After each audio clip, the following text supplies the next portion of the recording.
안녕하십니까, 윤석동 변호사입니다. 오늘은 2025년 6월 18일입니다. 법인을 설립해서 사업을 하다 보면 대표이사나 임원들이 형사 책임과 관련해 가지고 문제가 발생하는 경우들이 꽤나 있거든요.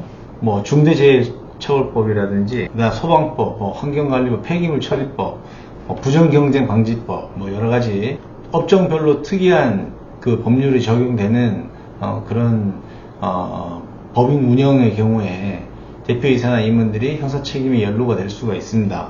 근데 지금 이제 법인회생, 법인파산, 기업회생, 기업파산과 관련해서 보면 이제 대표적인 범죄들, 들어보셨을 만한 범죄들이 주로 문제가 되거든요. 주로 회생파산을 하더라도 사기죄, 업무상 횡령이나 배임죄, 그 다음에 근로기준법 위반죄, 요런 것들은 정말 거의 업종이나 업태와 관계없이 공통적으로 발생할 수 있는 문제입니다. 먼저 사기죄를 보면 이게 이제 처음부터 작정하고 이제 그 갚을 의사라든지 갚을 능력이 안 되는데 거래처나 금융기관이나 지인들이나 속여서 재물을 받거나 재산상 이익을 취득하게 된 사기죄로 처벌받는 건 당연한 거죠, 상식적으로. 근데 이제 보통은 갚을 의사나 이제 약속을 이행할 의사는 있었다라고 주장을 보통 해요. 나는 사기칠 의도가 없었다라고 보통 얘기를 하기 때문에 실무상으로는 객관적으로 드러나는 이제 갚을 수 있는 능력, 변제 능력, 약속 이행 능력, 이걸 가지고 이제 사기의 고의가 있었다 없었다 이제 보통 이제 추정하는 식으로 실무상 사기죄를 처벌하거든요. 자, 그래서 항상 이제 사기죄의 경우에는 행위시를 기준으로 해야 돼요. 돈을 차용할 당시, 자금을 투자받을 당시에 갚을 수 있는 능력이 있었는지, 요게 이제 밝혀지면 이제 사기죄는 불성립되는 거고, 그게 이제 없었다라고 되면 이제 사기죄가 성립돼서 처벌을 받게 되는 겁니다. 다만 돈을 차용하거나 투자를 받거나 했을 때, 당시를 기준으로 했을 때는 갚을 능력이 있었어요.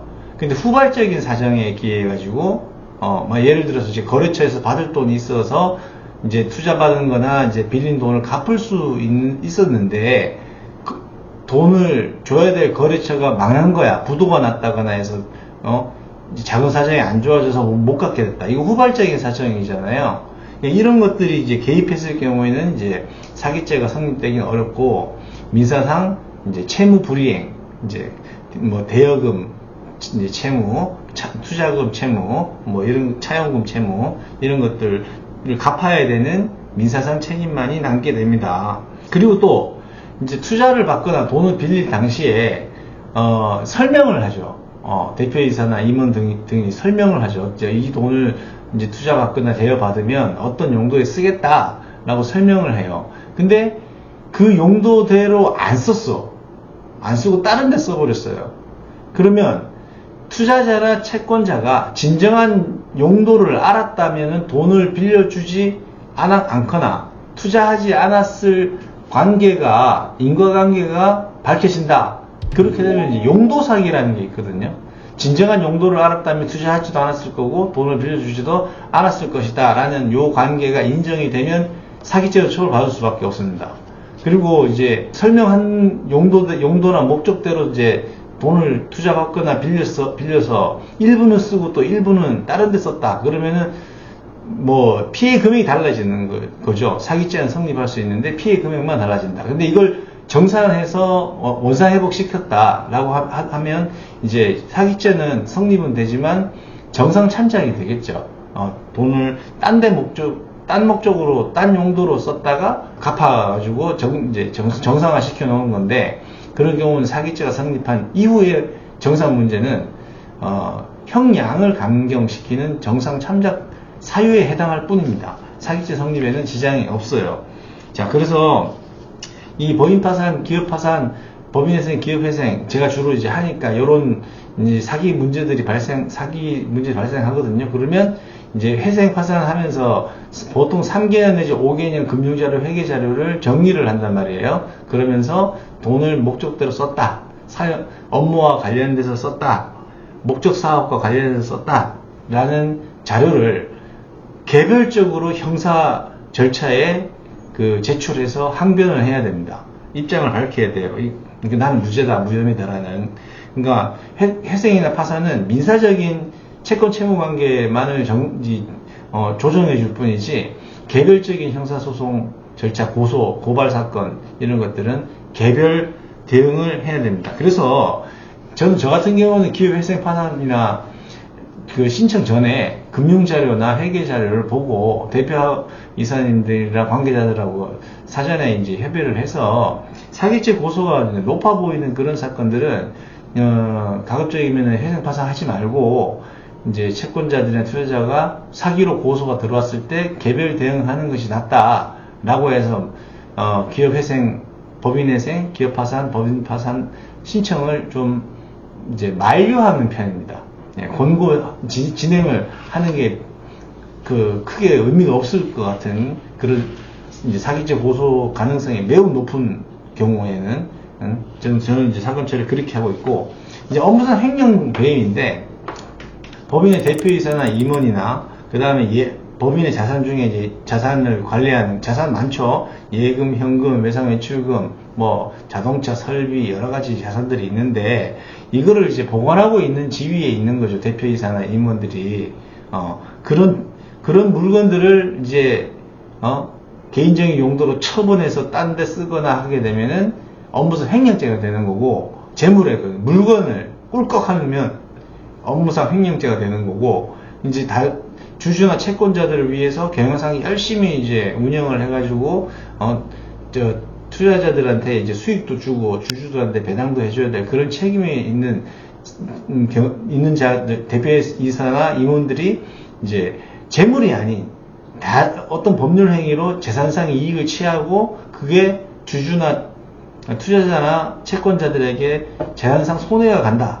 그랬을 경우는 배임죄라고 해요. 업무상 횡령죄는 물건을 꿀꺽했을 경우, 물건이 재산상 이익을 취하고 채권자 등 이해관계인에게 재산상 손해를 끼친 경우에는 업무상 배임죄가 됩니다. 그래서 횡령과 배임은 재물이냐 재산상 이익이냐 이걸로 구분을 하기도 하고, 물건 보관자냐 아니면은 타인의 사물을 대신 처리하고 있는 사람이냐, 이 주체로도 구별을 할 수가 있습니다. 자, 그래서 기업회생, 법인파산, 법인회생, 기업 파산 이런 걸 신청하기 전에 이제 3개년 내지 5개년부 금융자료, 회계자료를 꼼꼼하게 검토를 해서 업무상 횡령 배임이 있느냐 이걸 검토해야 돼요. 검토하는 방법은 재물이나 법인의 자산을 목적 사업과 또는 업무 관련해서 이거를 이제 사용했다는 게, 팔았다거나 이제 사용했다라는 게 인정이 되면 이제 업무상 횡령 배임은 안 되는 거고, 목적 사업이나 업무상 관련 없이 다른 어떤 개인적인 용도나 제3의 용도로 재산을 처분했거나 이제 재산상 손해를 끼친 경우에는 이제 업무상 배임죄가 높아지는 겁니다. 그래서 기업회생, 법인파산 이런 걸 신청하기 전에 단순히 첨부 서류만 첨부해가지고 신청하는 게 중요한 게 아니에요. 신청 전에 이런 업무상 횡령 배임죄가 기미가 있느냐 없느냐 보고, 정산했나 안 했나 이런 것들 보고, 채권자들 고소 가능성이 높으냐 낮으냐 이런 것까지 다 타진을 해보고 해야 됩니다. 그렇게 해도 고소권자가 고소하는 거는 그 사람들의 권리이기 때문에, 채권자나 투자자나 주주나 이런 사람들이 권리이기 때문에 고소하지 말아 달라, 고발하지 말아 달라 합의서 같은 게 작성되지 않는 이상은 그 사람들의 권리예요. 고소권자, 고발권자들의 권리입니다.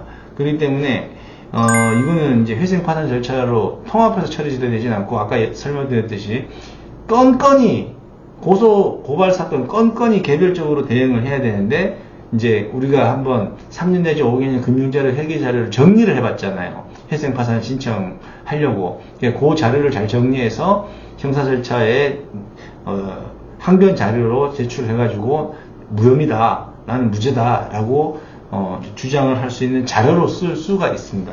그래서 법인회생, 기업회생, 법인파산, 기업파산 절차와 업무상 횡령 배임 고소 고발 관련해가지고, 또는 이제 인지를 이제 해가지고 경찰이 이제 인지를 해서 수사를 한다고 치더라도 그거는 개별적으로 꼼꼼히 대응을 해야 됩니다.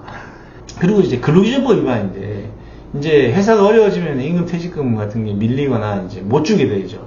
이제 보통은 퇴직을 시켰을 경우에 직원 퇴직을 시켰을 경우에는 이제 14일 퇴직일로부터 14일 이내에 금품 청산을 하게 돼 있어요. 그래서 퇴사시키고 2주 안에 금품 밀린 임금이나 퇴직금을 정산하지 못하게 되면은 근로기준법 위반으로 이제 처벌받을 수 있습니다. 곧 이제 근로자들이 노동청에 진정을 넣거나 경찰에 고소 고발하거나 뭐 이렇게 되면 처벌받을 수밖에 없어요.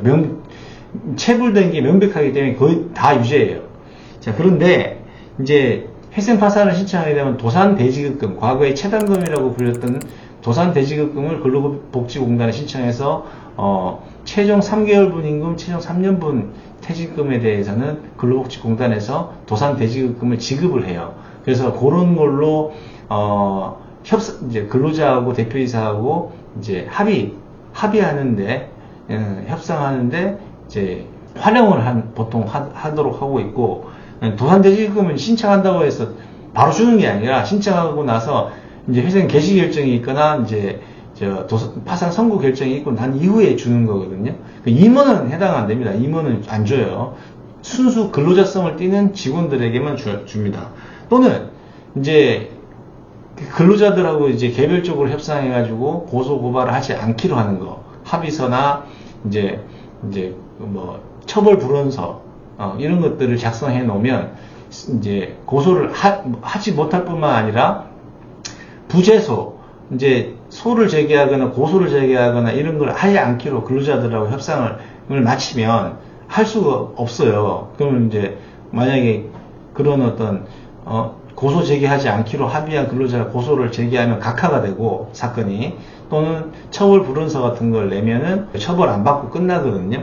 근데 이제 문제는 이제 이런 직원의 임금 퇴직금은 기업회생이나 기업파산 절차에서 공익채권, 재단채권이라 그래가지고 우선적으로 변제를 해줍니다. 근데 이제 그게 다 변제가 안 되니까 문제인데, 그럴 때 이제 또 도산대지급금을 신청해서 그걸로 커버를 하든지, 아니면은 대표이사가 뭐 그 돈을 좀 융통해 와가지고 해결을 보든지, 직원들은 한 달 월급에 의존해가지고 사는 거잖아요. 네, 그렇게 처리를 하면 되는데, 중요한 거는 근로기준법상 고소, 고발, 진정 이런 거 들어왔을 때 근로자들이 대표이사나 임원들에 대해서 처벌을 원치 않는다라고 하더라도 반의사 불벌죄라고 그래요. 반의사 불벌죄로 근로자들이 처벌이 원치 않으면은 이제 공소권 없음이나 공소기각으로 처벌받지 않고 끝나는 항목이 있고, 휴업수당이라든지 뭐 이런 것들은 반의사 불벌죄가 아닌 항목들이 있거든요.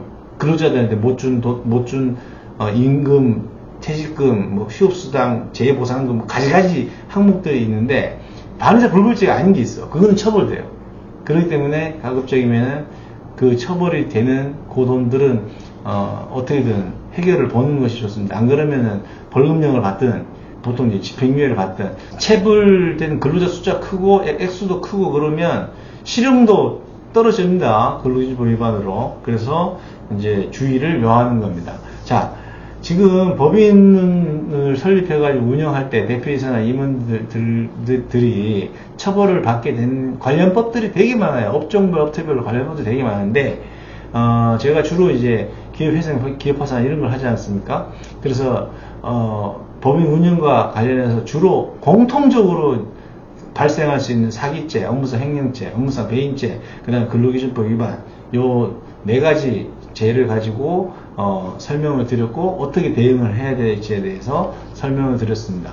자세한 건 만약에 이제 사건을 이런 고소 고발을 당한다면 저처럼 이제 형사 전문으로 인증이 되어 있거나 이런 변호사하고 상담을 해보시고, 아니면 이제 기업회생 파산을 맡긴 변호사가 금융자료, 회계자료로 자산과 부채를 정리를 해봤기 때문에 그 변호사를 통해서 자료를 입수해가지고 형사절차에 대응을 하는 것이 효율적입니다.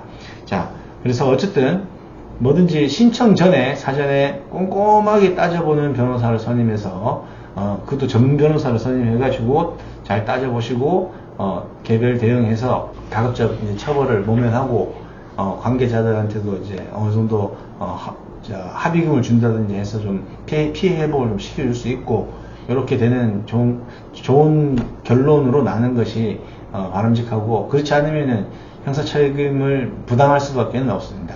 자, 제가 법인회생, 기업회생, 법인파산, 기업파산 하면서 형사사건들을 상당히 많이 수행을 하거든요. 대표이사 인출 사건을. 그래서 그 경험을 통해서 몇 가지 죄를 성립과 처벌과 처벌 안 받는 방법과 유리하게 정상참여자 자료를 만드는 방법, 요거에 대해서 설명을 해드렸습니다. 긴 시간 여기까지 시청해주셔서 감사드리고 구독과 좋아요 꼭 눌러주시기 바랍니다. 감사합니다.